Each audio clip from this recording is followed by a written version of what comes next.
what are your thoughts on Tulane's Jalen Cook and his skill set? Yeah, he's playing with a hot hand right now. I think he's averaging 20, right at 25 points a game. When you got someone as talented as he is, I think just giving him complete freedom is how you get the best out of him. And the Cross and Forbes, are right at his level. I mean, those three guys present a big problem. There's a reason why they're 10-3 in the league. They've got three elite American Athletic Conference players. I mean, those guys they're first team all conference caliber. Cross is kind of a jack of all trades. He's pretty good at everything. High basketball IQ, can really pass. 6'9", 240. He's got a big body, great hands. Forbes can get 25. Cook is just a jitterbug, talented, really talented. Always has been. So the ability to get to the rim in transition or pull up, shoot a three. He's got a bunch of stuff in his bag. Sidestep, step back, sidestep, hesitation. Then he'll go by you. So really impressed with Tulane. They're a much better team now than when we played them. Thank you, Chris. We'll go to Joseph Duarte, please. Joseph, go ahead. Kelvin, good morning. Good morning. As you begin this week with Tulane, the chance to start crossing some items off the list, preseason goals are about to come into play. Just any thoughts on the importance of this week and the possibility of what you guys could accomplish from a conference standpoint? Not really. My focus has always been what do we have to do to get better? I'm sure that sucks as a response, but that's just the way I am. Looking back at the tape, I was just disappointed in so many things that we did on Sunday. I mean, we have to play better, and we can play better.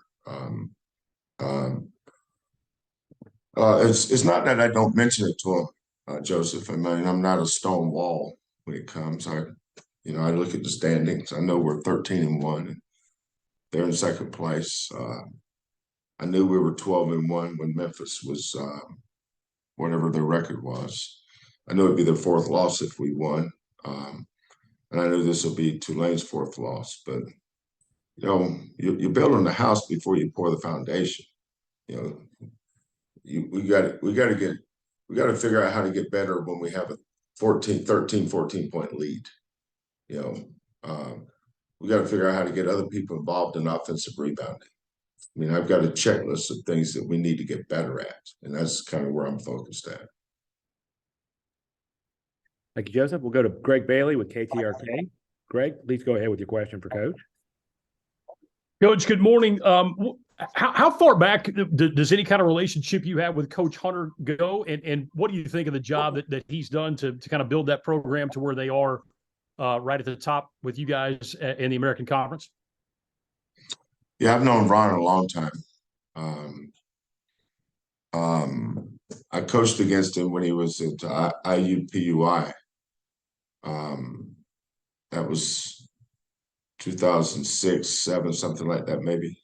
But I remember his son, and I don't remember what that was, but I remember his son as a young kid, and you could tell how talented his son was then. Went on to become an NBA player. But Ron's just a great program builder. He's his passion for the game. He's very smart. And his teams always win. So always had great respect for Ron. Thank you, Greg. We'll go to Brian Smith. Did you have a question, Brian? Yeah. Hey, Kelvin, how's it going? Hey, Brian. When I was speaking with Kellen last week, he was mentioning and I'm sure it was partially a joke, but he was mentioning that he didn't really know anything about coaching when you guys started this, when he joined your staff, and part of that whole world is him working with you, learning from you, you allowing him to really, spread his wings and learn how to do all this. And it seems like, as much as we talk about all the players and everything you do, obviously Kellen and your assistants are a huge part of what you guys have been able to build. How have you seen him really come into his own, and just the role that he plays, whether it's recruiting, working with these guys one-on-one, the rest of your assistants, to build this program to help you get to where you want to get? Yeah, well, there's so many stories or experiences.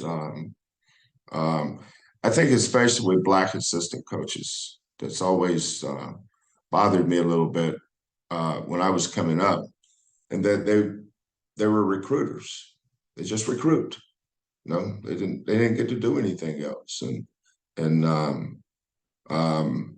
when I came to Houston, University of Houston, I knew that I was going to hire my guys, because I had so many former Houston all-star high school players that went on to college, that was finishing up their careers, that wanted to get started, so they would come to me about getting a job.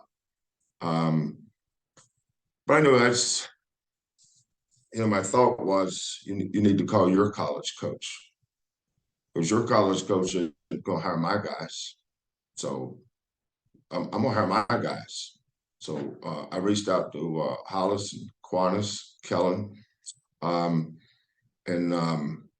I wanted them to be part of this. I wanted to help prepare them, because they're all going to be head coaches. And I think all three are going to be outstanding head coaches. I wanted them to see how I schedule, my thought process behind scheduling, my formula behind choosing teams to schedule. We just don't take a pen and just stick it on the school and call them. There's a method to our madness in our scheduling, as it relates to net, for instance. I want them to see how I do that behind closed doors. Managing your roster, making sure that next line's already there, that you're not always starting over, even though you're going to lose starters. Developing your roster. We have a coaches meeting every morning at 10 o'clock, and I run that coaches meeting, but I delegate responsibilities, scouting reports. One of the things I learned in the NBA is the importance of the assistant coach with the scouting report. That really helped me. Working with Greg Popovich probably helped me more than anything in terms of delegation. When I was with San Antonio, his assistants was Mike Budenhauser, Brett Brown, and Donnie Newman. And all three of those guys, the day that was their scout, they were the head coach. Tim Duncan, Ginobili, Parker, they would go back and forth about ideas. We're playing New Orleans with Chris Paul, or you're playing Phoenix with Steve Nash. And how about this? How about this? And the guy that was answering all the questions was the assistant coach. It wasn't Pop. And I said, you know what? I have to do better. So I think part of my growth is growing my assistant coaches, and they have it, and they deserve a lot of credit for what we've done here. But I think the more you empower people, the more ownership they take. Sometimes guys don't take ownership when they don't have any real responsibilities. Always on the road recruiting. I just remember when I was a young coach, I would talk to a lot of the Black assistants. They never got to go to practice because they had to recruit every day. And I said, well, how are you going to be prepared to be a head coach? I said, well, I don't know. And I saw a lot of them jumping around from team to team. From school to school to school. And all they did was recruit. And that did bother me.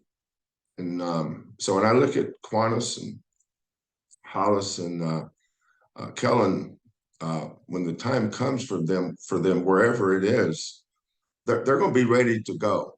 They're not just recruiters. You know, they understand how to run a program, and I think that's every head coach's responsibility. Is if you're going to hire that guy, then invest in him, help him be the best he can be. You know, so when they go out, they're going to be able to help their assistants now. So now it's like putting seeds in the ground. You know, those things are part of legacies. Legacies are built by helping other people, not by helping yourself. Thank you, Brian. We'll go back to Greg Bailey with KTRK. Greg, go ahead, sir. Coach, you talked about, you know, your focus is on improving, playing better with a lead, and you mentioned other things.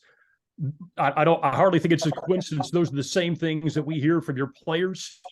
What kind of level have you reached when the onus to improve constantly, and this has been for weeks and weeks, your players have said to us, you know, we have not played our best because we don't do this, this, and this.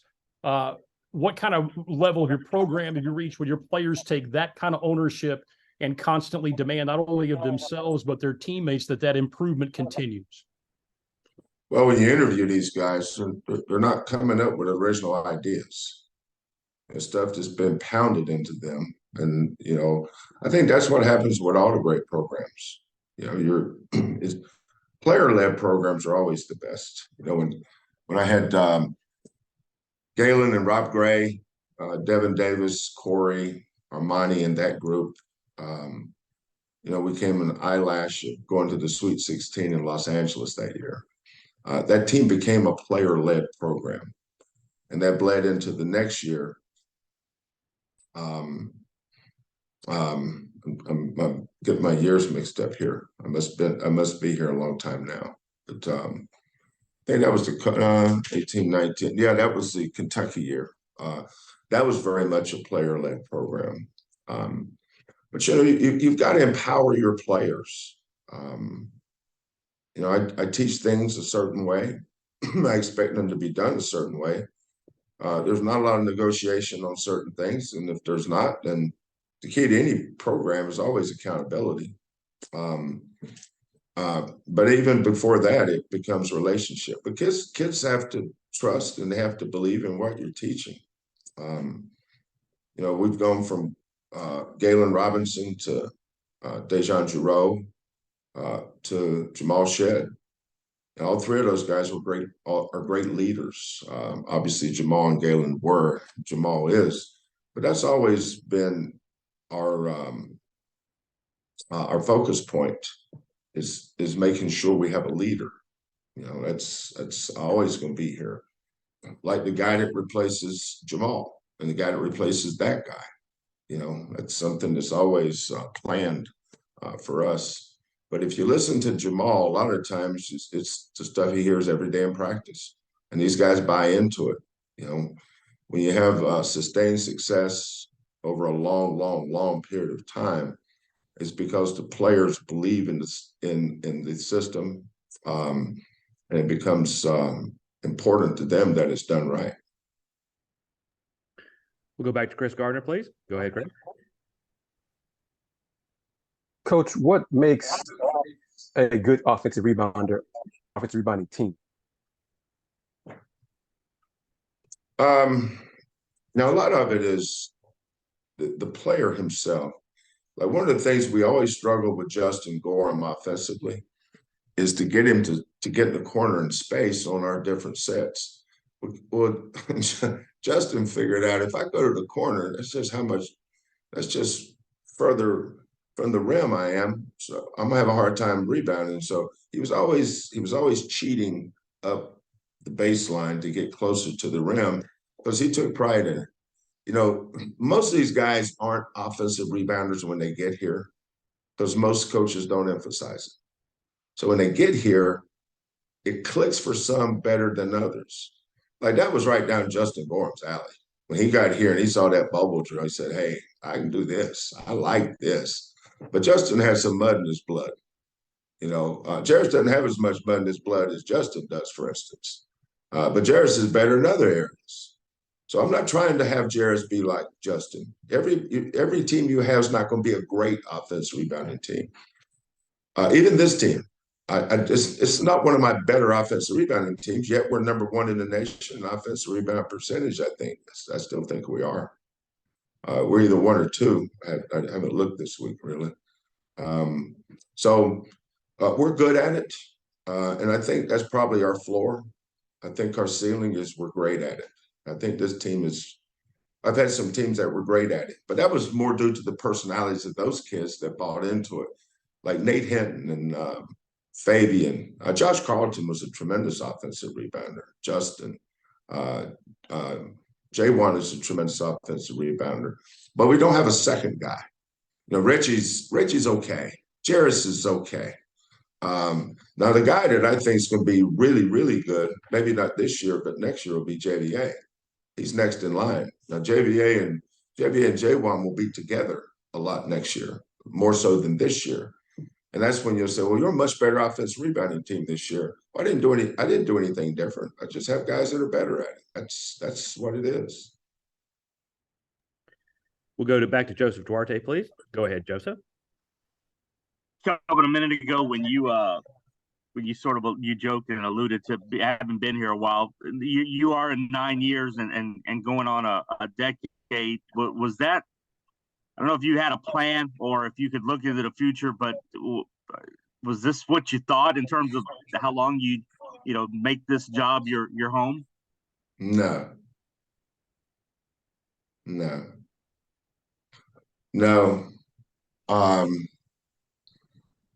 Well, I remember, I do vividly remember talking to my agent during the year. Sometimes I wouldn't even take his call because I didn't want to talk to him because I knew what he was calling me about. He was calling me about schools that wanted to talk. And I didn't want to do that. I wanted to be an NBA head coach. I remember that. I still have the ability to remember that. I'm thankful for that. When you get to be 60, when you get to be 67, there's little victories along the day that you appreciate more so than when you're 37. I've noticed that. But I do remember that, Joseph. I didn't have any interest in coaching college for different reasons. But things change.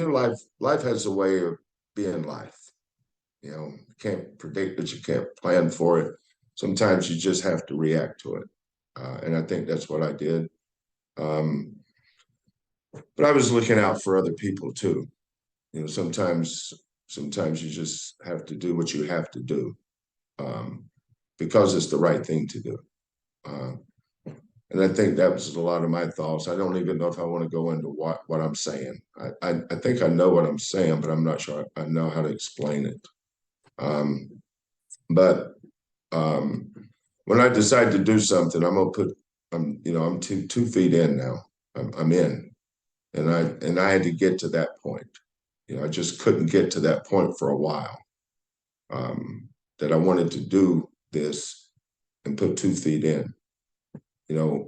When I took over Montana Tech, I didn't know whether I was pitching or catching half the time. So I just figured it out on the fly. I know I wasn't very good. And then Washington State, had it not been for Montana Tech, I would have never made it at Washington State. My 3rd year, we lost 18 straight games. I was terrible. We weren't very good. Injuries, no depth. Playing in a league where everybody's got pros, it just wasn't a fair fight.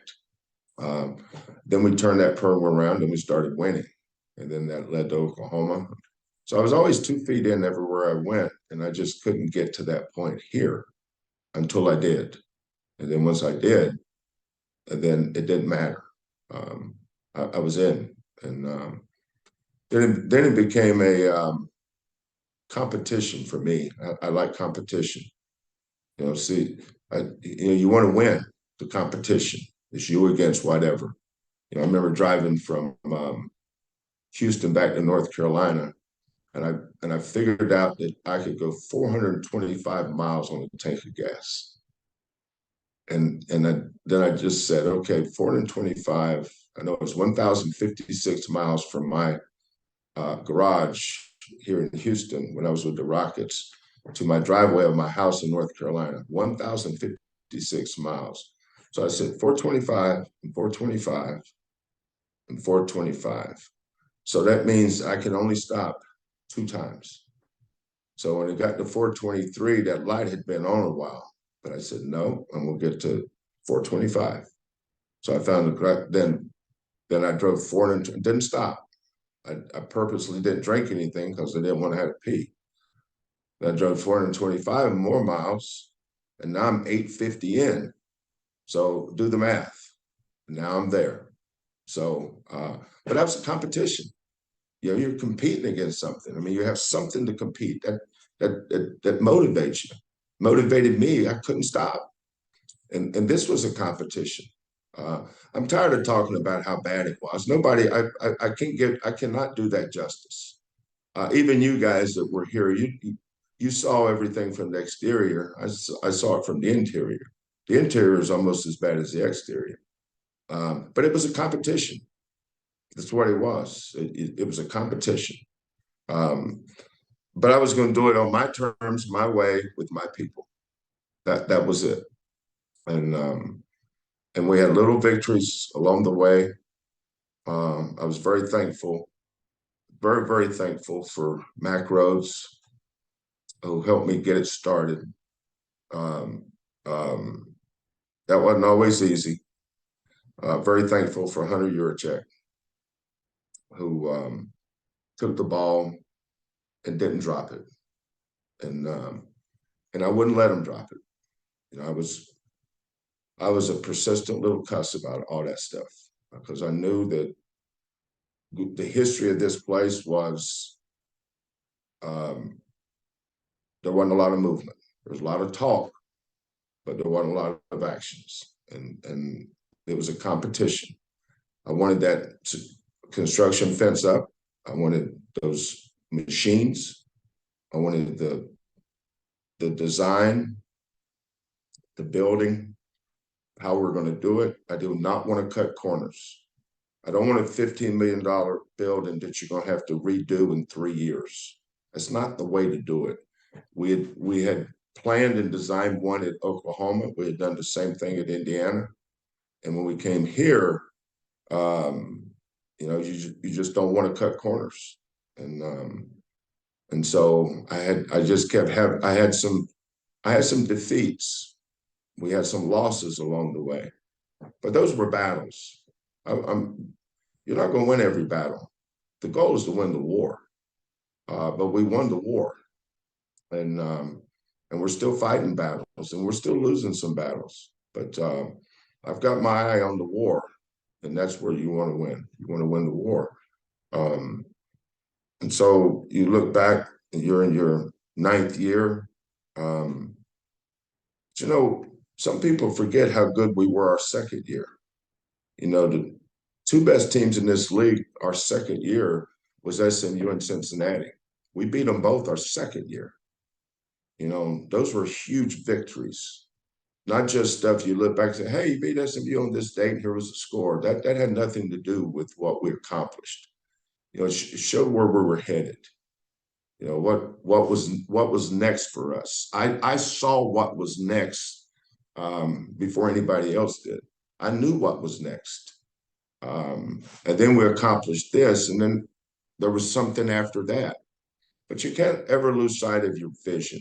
You know, what is it you're trying to accomplish? And then that goes all the way back to your competition. You know, it's a competition. Everything in life is a competition. And you're not always going to win. You're going to have some losses along the way, but there's a war out there to be won, and you can't lose sight of that. I got time for 2 more questions. Dayon Dunlap will have the first of 2. Go ahead, Dayon. Hey, Coach. I know you have years of experience, but I guess my question is about the different generations you coach. With this generation being a social media generation, what's the difference between coaching, like how you father and mentor some of these gentlemen in this era based on years past? Here's what I've learned about coaching in different decades. I think this is my 4th decade. The older you get, the more you have to learn to coach with one eye open and one ear closed. Now think about that statement. You have to learn how to coach with one eye open and one ear closed. When you're young, you have a tendency to see everything and hear everything and react to both. As you get older, you learn not to. You have a priority list. It's like 30 years ago, I'd never let them have music at warm-ups because I'd want them focused. Now I don't care. Back in the old days, coaches made guys cut their hair, right? Wouldn't let them wear jewelry. I don't care. I don't care about any of that stuff anymore. But it's important to them. I see things through their lens more so than my lens. And I think that's a part of evolution. I've evolved with the players. I adjust to them a lot. Now, so those are little battles that they win. But understand, I win the war. There's still only one coach, and he has to set the tone. But I look at guys that I coached against in my generation. We learn from somebody. For me, it was Dean Smith in North Carolina, Bobby Knight at Indiana, John Thompson at Georgetown. Those were the 3 guys that I probably looked up to the most, and I saw how they did it. And then as I started moving along, coaching in the Pac-10 at the time, Lute Olson. Lute Olson was I tried to learn from everybody, and when you have a learning that you're always in a learning mode, I think that helps you get better. You just learn, don't ever take yourself seriously. They'll come when it's my time to leave and somebody's going to come behind me, and, just don't ever lose sight of that. It's just, we're all temporary. We're permanently temporary. Is that a phrase? I'm just kind of, I just take the chair until either they tell me to leave or I decide to leave, one or the other. But I'm always learning. I've learned a lot from this team. This team's helped make me a better coach.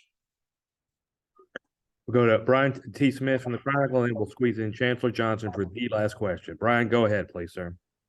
Kellen, kind of circling back to that question about your staff and Kellen specifically, he mentioned that one of the things that he believes that you do so well is using your voice when you can maximize it.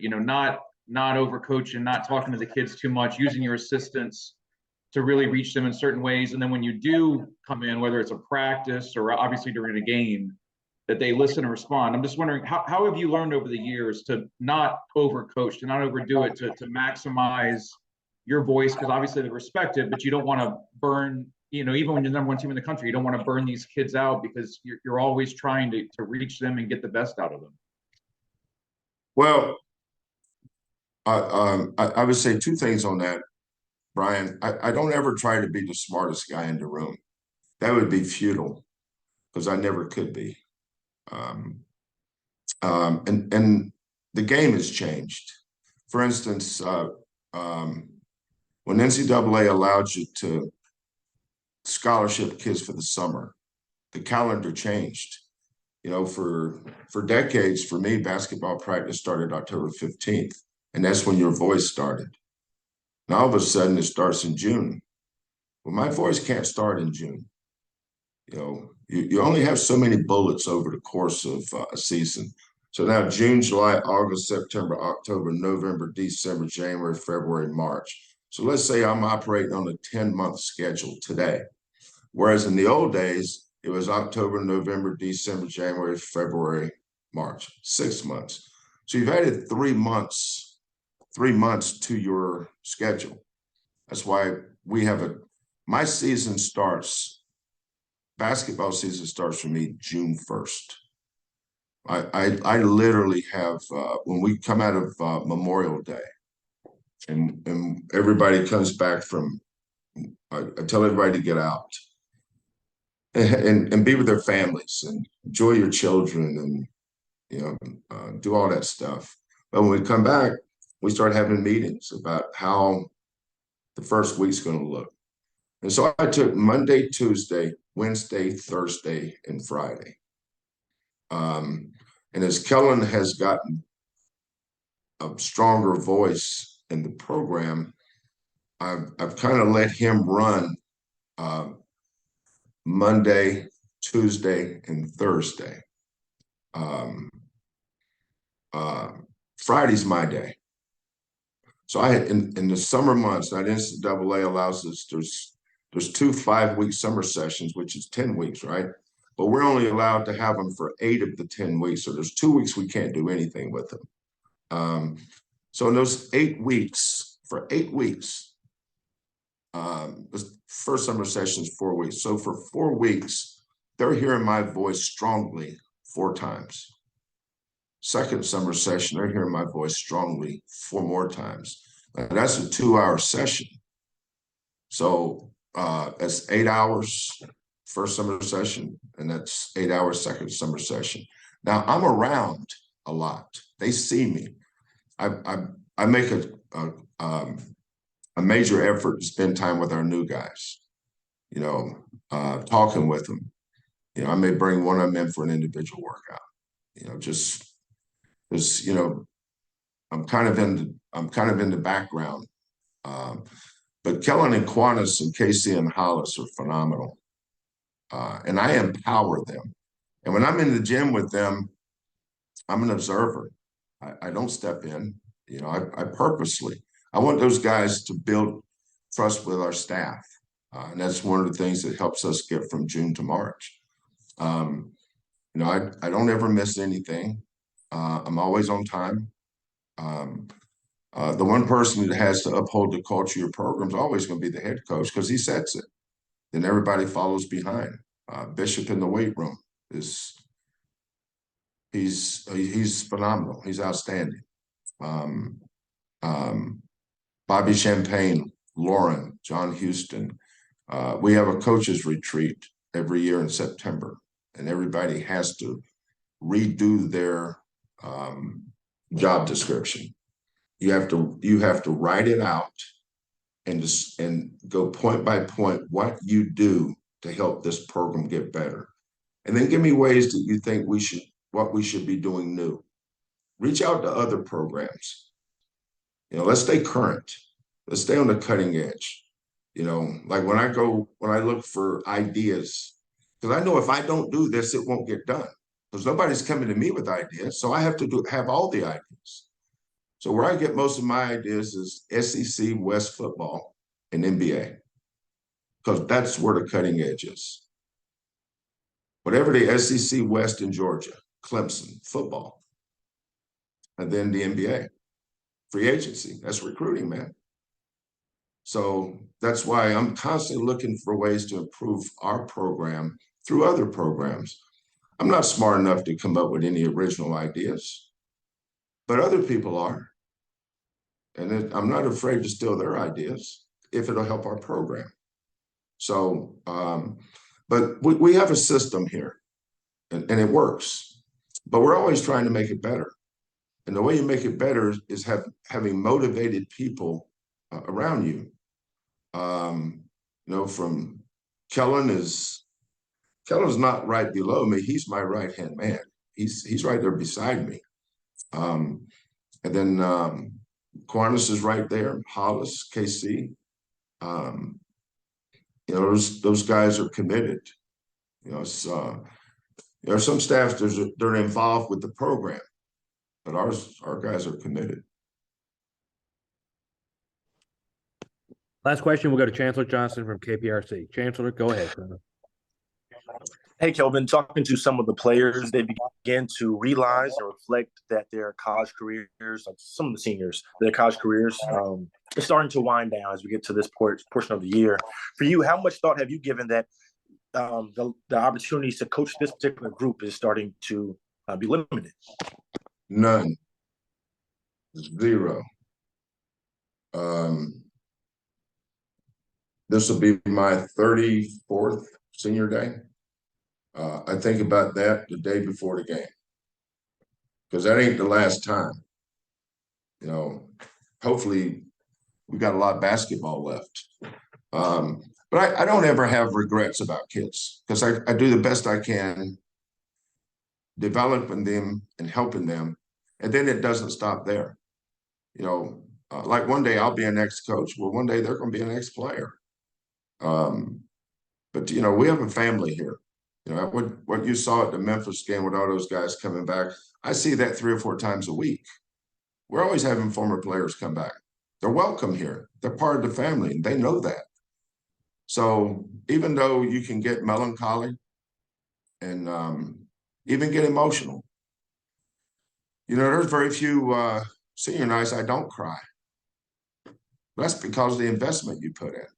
You know, these are my guys, man. You know, you recruit them, you see them come in as newbies, freshmen, or as having been at the Naval Academy, plebes. You know, you're proud of them.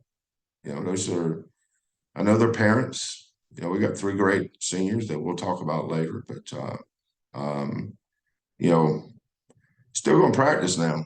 They're gonna still get coached every day. Nothing changes until that horn blows and they tell us we can't play anymore.